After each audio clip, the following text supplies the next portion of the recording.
Welcome everyone to another Sage session. This is number 13, I believe. I'm Kevin Miller and I am with Jake and Hannah coming to you from our respective uh, paradises. Is that fair? Aloha. Yes, it Aloha. is. Yes. Yep.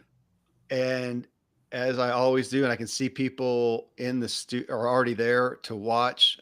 Thank you. We already got somebody. Sue.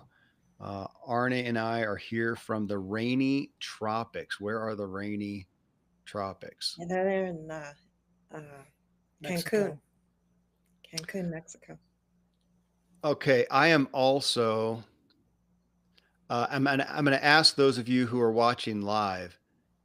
I have a different screen set up, and Hannah and Jake. Just so you know, it looks like with this setup, when I am talking on YouTube Live, I am enlarged, so people are seeing me real big, and you guys little over here. Now let's see if it works.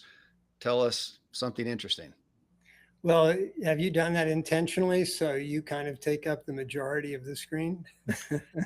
Yes, And what Sage is about personal world dominance. And happened? And okay, what it happened worked. It worked. when No, you? when you guys were talking and Hey, Okay. okay. cool.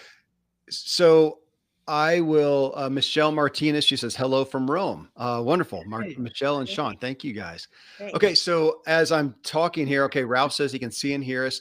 And if you're seeing what I see as I audit YouTube, whoever is talking in this new screen setup that my system has, whoever's talking enlarges so you can see us more. Tell us if you like that, don't like it. I guess I can change it, but I interest myself with it. I think it looks kind of what, cool.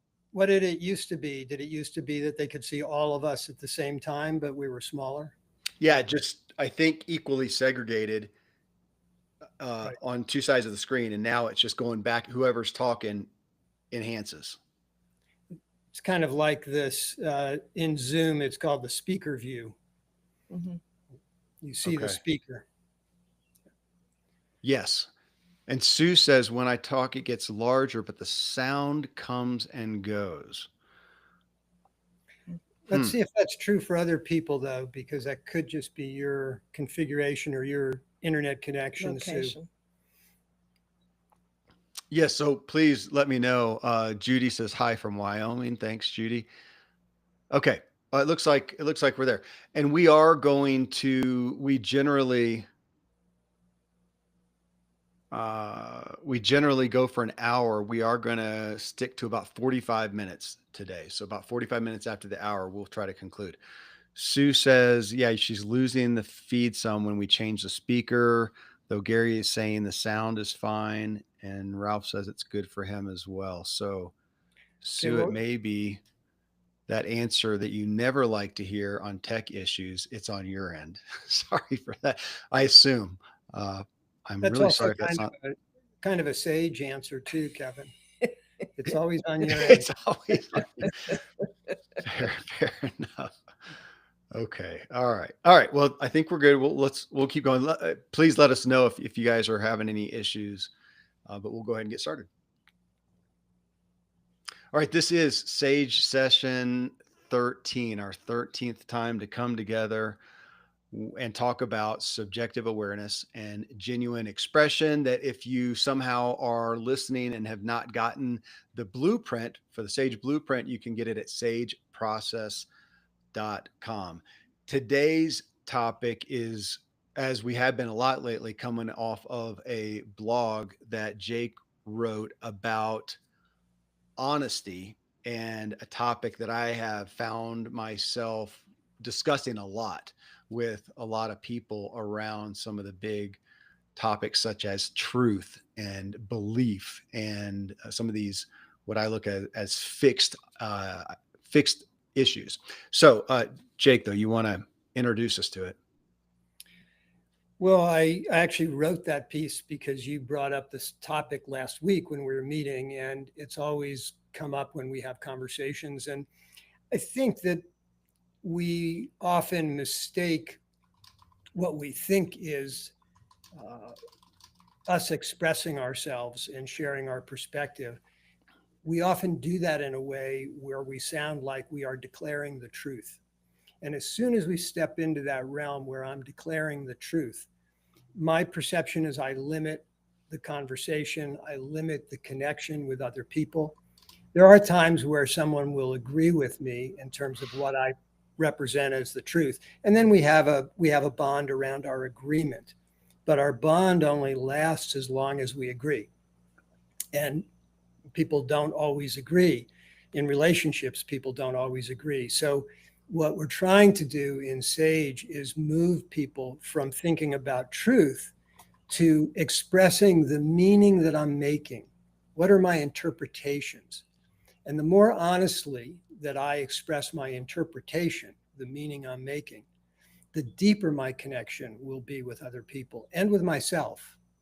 And the less I limit conversations and exploration, which is one of the exciting things that happens when we engage with other people if we don't get defensive. Well, as soon as somebody starts to declare this is the way something is, that doesn't leave a lot of room for me if I don't agree. So I really encourage people to notice when you're talking from a place of this is the way things are versus this is my interpretation. Very, very different way of connecting with ourselves and with other people.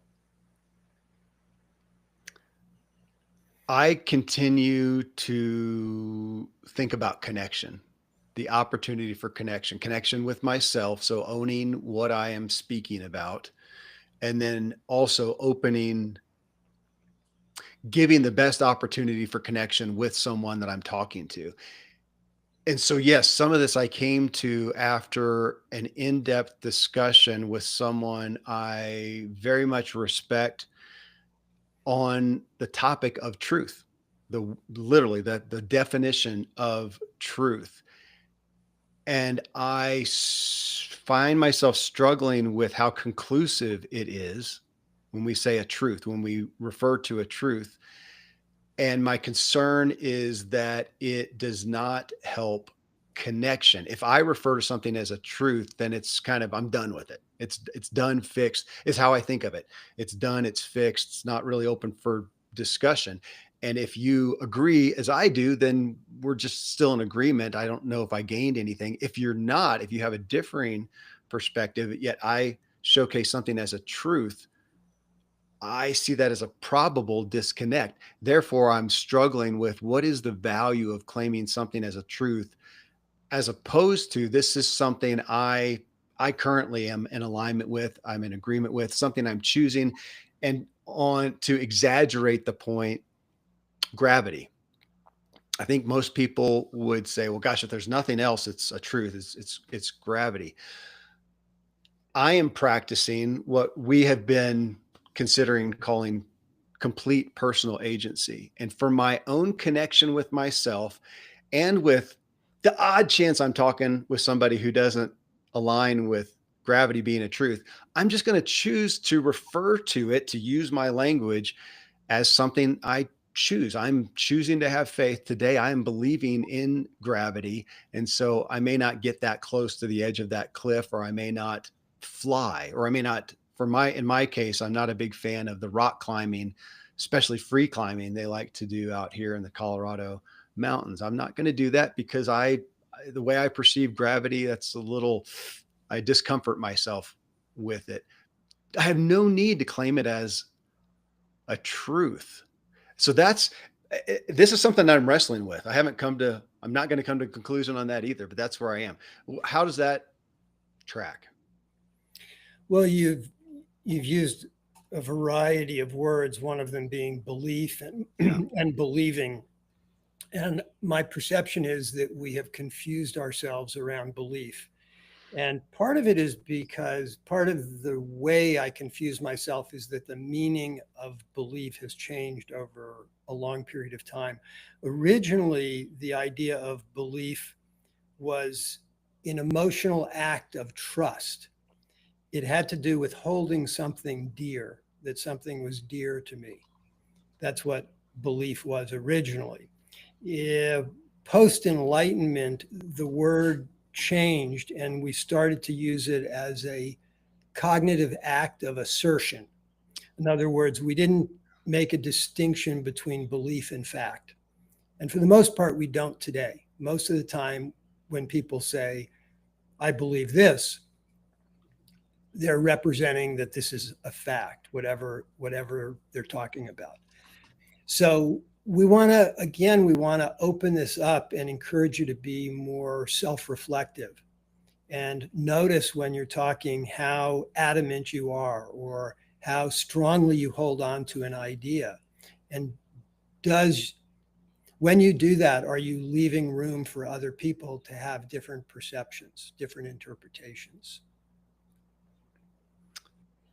I had a friend this week discussing this, and she comes from a Christian perspective. And she said, I believe in the truths of the Bible. That's a concept I grew up with that construct. I am questioning, and I'll pose this to those of you who are listening live right now too, to weigh in. Ellen, I saw your what you put in there, and I want to address that too. But with her, I said again, I'm questioning the value of the word truth. Is it necessary? As opposed to her saying, I believe in the concepts that I interpret out of the Bible. Great. I have nothing to disagree with you on. I have nothing to really disconnect. That's great for you. And I may as well. I may go, gosh, I think I do too. Let's talk about it. But when she says, I believe in the truths of the Bible, that feels to me conclusive. And I'm left to either agree or disagree, to accept or reject. And in that light, my own wrestling is I'm I'm I'm not getting the value or the necessity of sticking the word truth in there. Even if I in my heart of hearts I really think it is a truth. I'm just going to kind of hold it back to exercise and practice my own personal agency of owning it for myself without making it conclusive. One, and especially even more so if I'm here talking on a podcast that thousands may listen to, I don't know how that's going to help my connection, especially with those who I may desire to influence towards considering my perspective.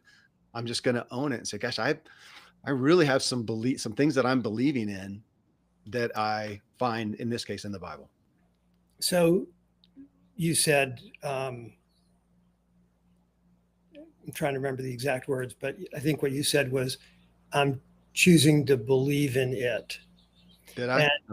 And, Okay. but well, the reason I bring this up is because when I say, when I'm, when I'm talking about what I think is truth, I'm talking about what is versus what I perceive. Yeah. And so my question to you was going to be, when you say, I'm choosing to believe in it, I was going to say, what's the it? Is the it a belief? Is the it a fact? What is the it that you're believing in? Thanks. In that reference, as I was referencing a biblical focus, it would say, in this case, if I choose to believe in it, the it would be, I choose to believe in whatever uh, message we would be referring to in the Bible. So here's a message, it says XYZ. And I say, gosh, I'm choosing to believe in that message, in that ideal, in that faith, even that I perceive that they're expressing. But then what am I choosing to be believing in? Well, it's my interpretation Right.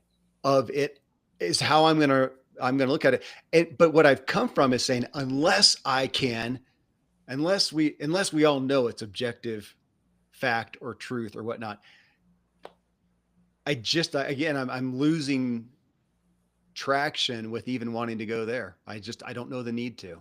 Even if they're objective truths or facts that come out of anything like the Bible, we still only have our interpretation of what we're reading or understanding. And if we can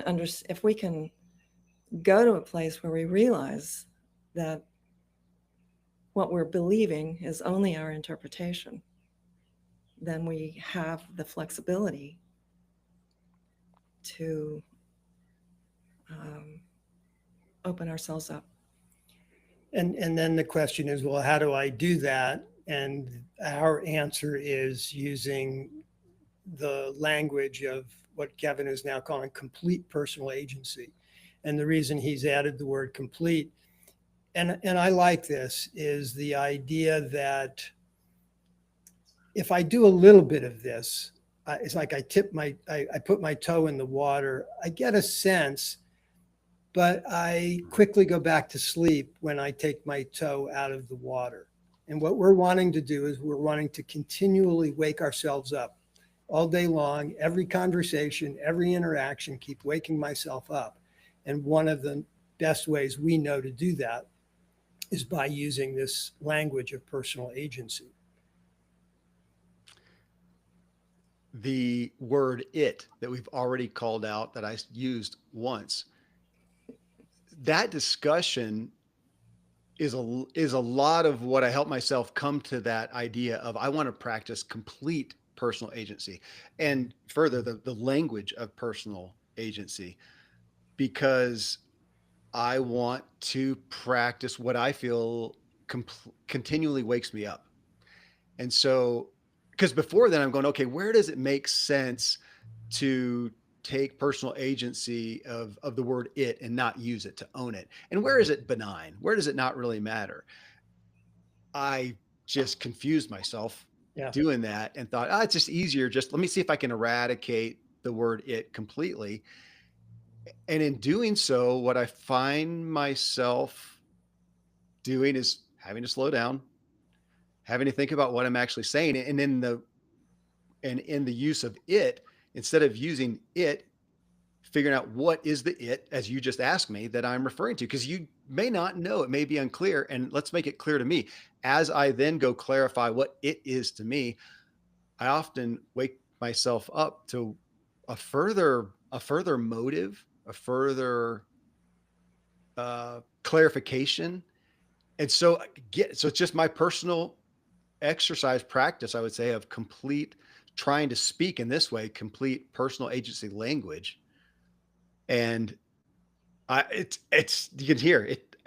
I struggle not to use the word it, and I almost want to go further and not use this or that. Right. And it could sound overkill, but in the meantime, I feel like I'm waking myself up. I'm waking myself up. And I interest myself even further that that it is so difficult for me to own everything I'm saying and not, what would you say, not give up to the impersonal. uh, Well, the habit, for one thing. well, the habit for one, sure. You said it is so difficult, and I would It go, is so difficult, I make obviously. this, I make this so difficult, right? Because it may be Mhm. difficult for one person, but not for another person. And so as I take away it and I Oh, introduce myself, the difference is I'm going from an impersonal pronoun to a personal pronoun. I connect with what I'm trying to communicate. I connect with myself. And this is what we mean by genuine expression. This is a genuine expression. And in the article that I wrote, I talked about the value of thinking that the people who are close to us are honest people. Because if I perceive Hannah to be an honest person, and then she communicates to me whatever her experience is, whatever her perception is, whatever her feelings are, I don't have to argue with her about what she's telling me because I know she's telling me what is her genuine experience. And her genuine experience is not really open for argument. It's hers. She owns whatever her experience is. And this deepens the opportunity for us to connect at a more meaningful level. As soon as she or I insert something fixed, rigid, a fact, this is the way the world is, uh, the likelihood that we'll be as connected decreases.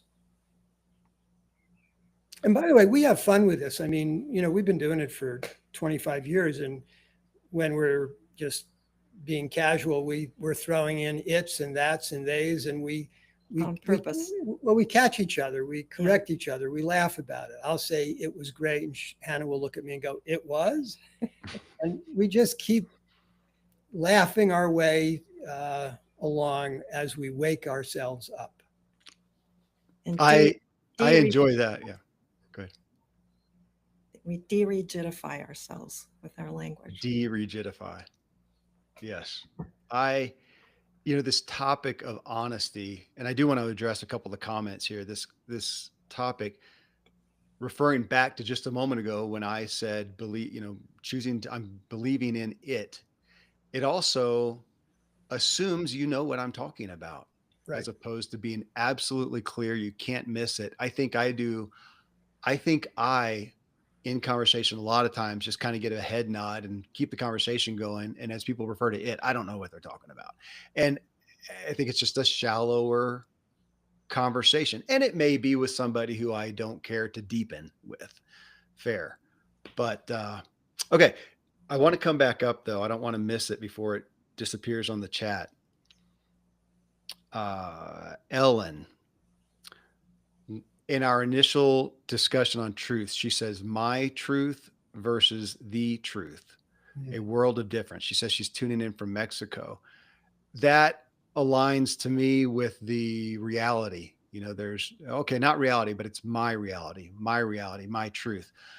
I discomfort myself with either of those at this point because it still relates to this is something, again, this is my interpretations. Kevin's interpretation of truth, reality is a conclusive, fixed, as Hannah said, rigid construct is how I interpret those words. So I'm practicing, again, not a right or wrong or a judgment, but I'm a concern, and I'm practicing even taking that out and saying, tell me what you, well, in that case, one of the words I've been playing with is trust. You could say faith as well. I like those. What I said believing in, but this is something I'm choosing to trust right now. Right now, I am practicing a ketogenic diet, trusting that it may help some of the physiological and psychological things I want to sharpen. Not something big acute, but I'm trusting in that. If I get negative results from that, I may choose not to trust in that. But I don't know if it's a truth that it's better or a reality. And even if there is something an example that would be stronger than just that, I'm questioning the use of truth, reality. Yeah, and I go even further, Kevin. Ellen, I think that my truth or my reality, I think of those as oxymorons, because my perception is that my is a subjective expression, my, and truth is pretty much an objective expression. So, again, as Kevin said, no right or wrong, but I don't see pairing my with truth or reality. And I think what happens when I do that is I get onto a slippery slope where I act as if I'm talking about my subjective experience. But because I use the word truth or reality, I'm implying this is the way it is. And I hear this with couples in therapy where someone says, well, my truth is that you've been disrespectful. And you can't argue because that's my truth. And to me, this isn't constructive. This doesn't really go very far. Primarily, what's happening is the person speaking and the one listening are confusing themselves. On the one hand, it's my truth, but on the other hand, I'm telling you the way things are. So we kind of discourage the pairing of those. And I would encourage you to play around with the idea of just saying my interpretation. And just see how you feel if you were to say my interpretation is blank as opposed to my truth is blank. Ellen just said in the chat, she said, how about using my perception instead? Yeah, sure. Yeah, nice. Yeah. That's good. The I remind myself of this is the first agreement in the Sage blueprint is that we don't experience reality, we experience our interpretation of reality. And one of the things early on, one of my early awakenings with you guys on looking at reality is we use that term objective truth, objective reality, that thing that pretty much everybody we know, we believe would agree on. That is a rock. Okay, fine. Uh, so what people in this concept of subjectivity then did, we as a culture did, was say, okay, this is my reality, my subjective reality. And as we give gravity to words, to say back to oxymoron that you said, Jake, subjective reality, that really doesn't work. I want to say it's incorrect grammar, but that's a judgment. But I don't know how you make a case of that. By the definition of reality, if you go look at what that is, would only be objective. To put subjective then would take it out of reality and make it an interpretation. So we either have objective reality, that is a rock, something I think we would universally probably agree on. As soon as we give any kind of description to the rock, I've just left reality. That's a great rock.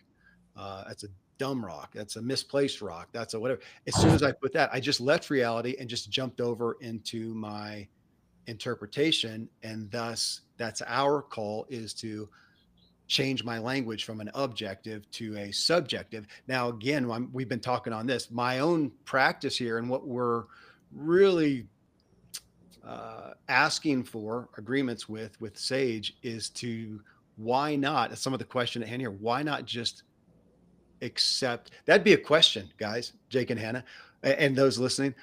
What are the downfalls? Okay, I really excite myself with this question. I think it's pretty brilliant. Matter of fact, um, is what are the downsides to not using objective language at all? Even to the stupidity of, like, gosh, it seems to me like it's raining, and the person next to you is going, well, it's freaking obvious. Of course it's raining. Yeah, but somebody may disagree. I'm going to play with. I just seems to me, I kind of perceive that it's raining right now. What are the downfalls of abandoning objective speech altogether? I can tell you. Tell me. If you abandon objective speech altogether, you will enlighten yourself. Sounds dangerous. Yeah. Yeah. You Well, will enlighten yourself. You will wake yourself from this trance. You will see the world in a radically different way. You will spend most of your time laughing. Yeah. like Buddha, I'll have to get a bigger belly. And people will think you're nuts. That, yes, to be, well, there you go. I mean, to be, I know this guy who wrote a book called Get Weird. Name's Jake Eagle. And it came to that. I mentioned this recently, Dave Ramsey. A lot of people know Dave Ramsey, the financial guru. My brother, Jared, is on here. Dave's a longtime family friend.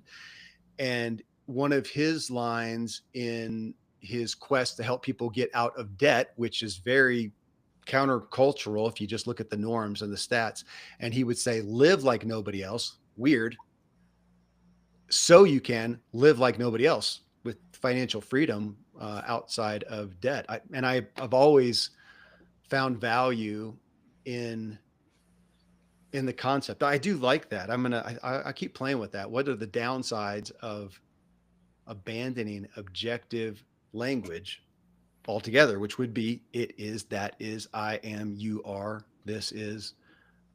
Yeah, I love the question, and am curious if people can come up with downfalls, limitations of living and speaking that way. I come back, and my brother put something there, Jared. I want to address what you said. This came to mind once with driving, and I was driving down a mountain pass. It was snowy, and I was probably going under the speed limit because of that. But I was driving at a rate that made the person in the passenger seat, she discomforted herself, and her response was the normal, "Oh my gosh, you're driving too fast." Well, I didn't perceive I was driving too fast. I felt like I was being incredibly responsible because I was driving slower than I would have had she not been in the car. And there came the question of, okay, how can we talk about that differently? Can we just own it and say, gosh, can we own the perspective? I'm probably being, maybe I'm unreasonable, but I'm discomforted. I discomfort myself. I'm fearful. I have fear in me. At the rate that we're traveling, would you consider slowing down? Absolutely. But my response initially to the "you're driving too fast" was, "No, I'm not." Uh, there we go with the objective versus subjective. I've always appreciated that. I wish we had been able to take that with more gravity. Might have helped my marriage. Probably, Yeah. yes. The one thing I want to do is I want to go back to your example, because when you started to act as if you were the person representing her subjective experience, you presented yourself very tentatively, like, gosh, maybe it's me. I don't really know. When my experience is that if we enter into using the language of complete personal agency, we don't have to be so tentative. I don't have to be so cautious. All I'm doing is talking about myself. All I'm doing is telling you my experience. I'm not telling you about you. And so I don't need to tiptoe. I don't need to be Hmm. overly concerned. I find when I use this language, I free myself. A lot of the concerns that I have in OS2, they just don't arise within me. Those concerns are not present. And had you, as the driver, uh, been in Sage, regardless of what she was doing, you could say, I'm driving too fast for her. Hmm. And then I can decide what to do from there. I was not in Sage. I did not respond. My perception of how I responded now in retrospect was I was immature. I was insecure. Did you speed And up? I absolutely, yeah, started drifting. Yeah. Who knows? Who knows? But I disappoint myself with that guy who was unaware of Sage. Okay, I want to bring it my brother Jared. He said, back to the truth issue. The dance with truth has a lot to do with your devotion to non-attachment. The rigidity of a belief speaks to the attachment to it. Man, I love the topic of attachment. Let's play with it, Jared. Play with me with it. My fellow or my uh, in the past Christian, not only blood brother but Christian brother, as we both grew up in it. That the concept of attachment seemed very much the point that we here are our ideals, our faiths, our quote beliefs. And the point of the religious construct that I perceived was the point was attachment. Yes, you absolutely attach and tattoo these things to you. You do not question them. They are absolute truths. And I interest myself now because the whole construct was supposed to be a faith, something that I acknowledge and pursue and grow in and grapple with as a faith. And yet the construct that I perceived was very much a solid, rigid, unquestionable attachment that that I can now just handily blame everything on. So that's where all my problems came from. So, If I want to give away my personal agency. so that kind of conviction gives people a sense of certainty. Yeah. And we've talked before Yeah. about we live in a world with a great amount of uncertainty. And one of the things that we often do is we try to create certainty to relieve our anxiety. I personally don't think that's an effective strategy. I mean, there are some things that I want to create. I want to have some stability and predictability in my life to the best of my ability. But as I start to hold on tighter and tighter, I don't actually reduce my anxiety. because these are, for the most part, things that can be taken away from me. So in our work in S.A.G.E, we're trying to generate not certainty, but inner security. There's a tremendous difference. And that's really what we're aiming for, is to develop inner security. So This attachment. Okay, Mary's putting. I'll read your response here in just a second, because from it I want to put in here back to Jared's attachment. I think my attachment, going back to the driving in the snow, was I was attached to needing to protect my identity. That's what I was most attached to at that time. That was most important to me. Protecting my identity was most important to me than anything else, than the care of the person in the other seat. Mhm.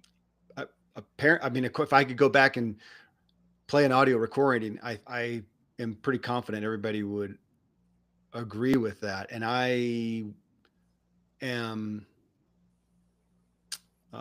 tempted to say that I wonder if that's one of our, as humanity, one of our greatest attachments is to the protection, the support of our identities, which again, in alignment with the S.A.G.E agreement, S.A.G.E blueprint agreement, how we've showcased identity is not this rigid, as Hannah said, rigid thing. Then how would secure Kevin respond? And I would, even as you said, I love that. I love the what you said, Hannah, of even if the person's not S.A.G.E and speaking that way next to me, I can interpret it through my own S.A.G.E app in my head and go, okay, she's talking about herself.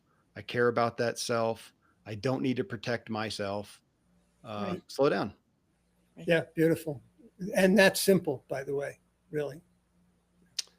Yeah. Mary did what she said is a response to driving too fast example. Is it projection or presentation? The passenger projected her feelings or fear, saying, "Oh, S2, it's too fast." You, as a driver, defended your projection of truth.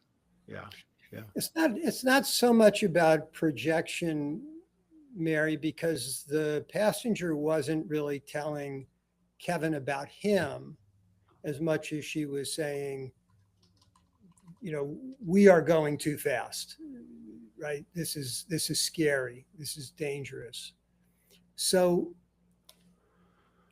Kevin then took that and interpreted it to be some kind of statement about him, which is why he may not have been able to hear that she was just basically saying, I'm making myself anxious. But I don't think it's a great example of projection. I think this is. Well, look, can I ask? Yeah. Is it because I actually, as you were talking about it, I thought talking about the concept here, it was I do perceive her somewhat as she was projecting a perceived truth of too fast. And of course, there's what's there. Now we're back to truth. Okay, what is too fast? Here's a speed limit, but then there are road conditions. I don't really like speed limits regardless. I struggle to accept those as truths for myself, and I pay the consequences sometimes of not following those. But again, we're projecting, are we often in our objective statement projecting what we think is actually a truth that is, I'm going to say very seldom is a truth. Yeah, I think we could say it that way. I probably would say she was expressing uh, what she thought was true, but Yeah. I don't hear her taking her feelings and making them about you, which is a more typical example of projection, where I'm feeling scared, but I say, I think you're scared. That's a really common example of projection. Hmm. But in general, I think we're all saying the same thing, that she's talking about a subjective experience and you didn't hear it that way. and so responded internally with maybe a little bit of defensiveness. Yes. Okay, here in the chat. And so folks, I mean these are issues I feel like most of us deal with almost daily. If you're in relation to anyone, we're having this dance of how we communicate something and in being honest to how we really feel. Not, I feel like that me not using the word it is me then needing to get, okay, what is the honest, the clear communication of what I'm talking about? What is it? And being sober. And that is the term I like. And I'm interested in this. Jared said, I think religion is asking us to attach to a belief. It isn't asking us to have faith at all. It requires a rigid belief and certainty. I agree. And I read that, Jared, and thought as we were talking about sage here, I could play with the religion, the cultural religion of objectivity, of reality, of fact, of truth. If I look at the news headlines today, I would say, gosh, it looks like the war of religions about people's feelings, belief in objectivity, in reality that they perceive. And pretty volatile. Social media, same thing. It's a religion of objectivity. I would be prone to say that's what we are positioning SAGE to be a solution for. To unwind, because from Yeah. our perspective, from my perspective, it's not objectivity, it's the illusion of objectivity. True. Yes. True. Agreed. Yeah. Yeah. Hmm. There's also a difference between delusion and illusion. And actually, this is probably a delusion. A delusion is where we hold on to an idea, even in the face of evidence that suggests what I'm holding on to is actually not real or true, but I hold on anyway. And that's what I think is happening in our entire culture. An illusion is an idea I have about something that I'm holding on to, but when presented with evidence that it's not the way I think it is, then I'm willing to change. And so you could almost say that SAGE is trying to take people from being delusional and help us recognize that we're always in an illusion, but we can be aware that we're in an illusion, and we can recognize this all the time so that we don't become overly attached. We don't become rigid. And this is this, to me, this very profound shift that takes place again as I wake myself up. And how do I do that? By using the language of complete personal agency. And it's like stepping into a different world. Yeah.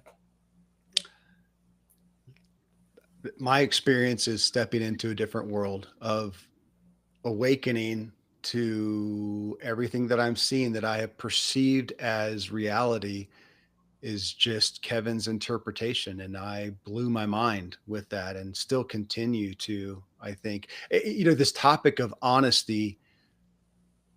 I feel the language, which we're calling the language of personal agency, this ownership of it. It is honest. The language is honest. It helps me be honest with the concepts I'm referring to. And when I am not using it and I make what I think is a claim, oh my gosh, this is a beautiful day.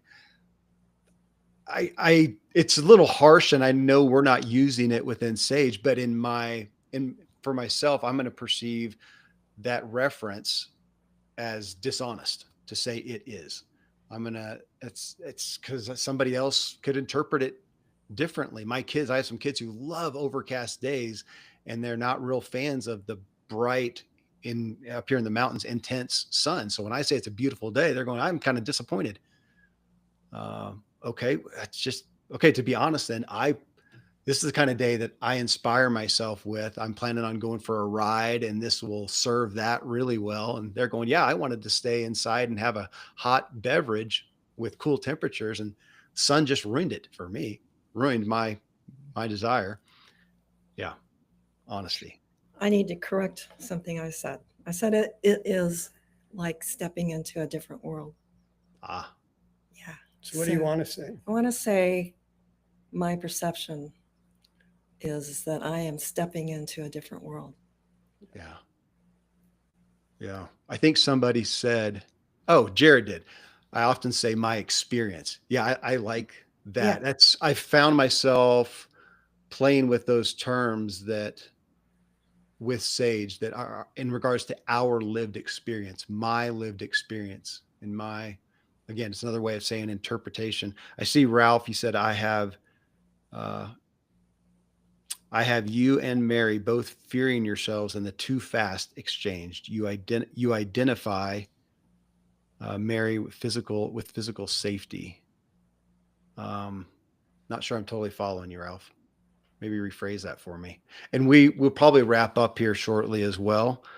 Yeah, Uh, we'll wrap up in a couple minutes, and maybe Ralph, you can restate that. I just want to point out to people that at the heart of the discussion about honesty is a very important aspect of SAGE, which is, remember, for those of you who've been listening on the calls, we've taken away the idea of praise and blame.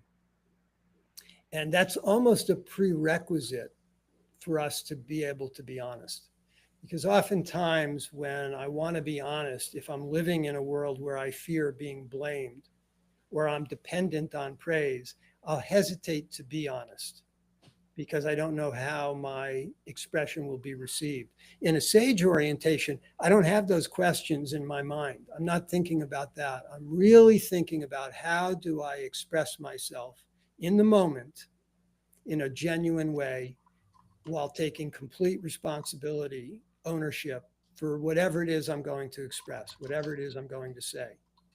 And when I communicate in this way, I am enhancing the opportunity for connection. So I can kind of come to a fork in the road where I can pursue certainty or I can create an opportunity for greater connection. Honesty helps me go towards connection, and the illusion of the truth helps me go towards creating certainty. But remember, it's an illusion. Going towards certainty is the illusion.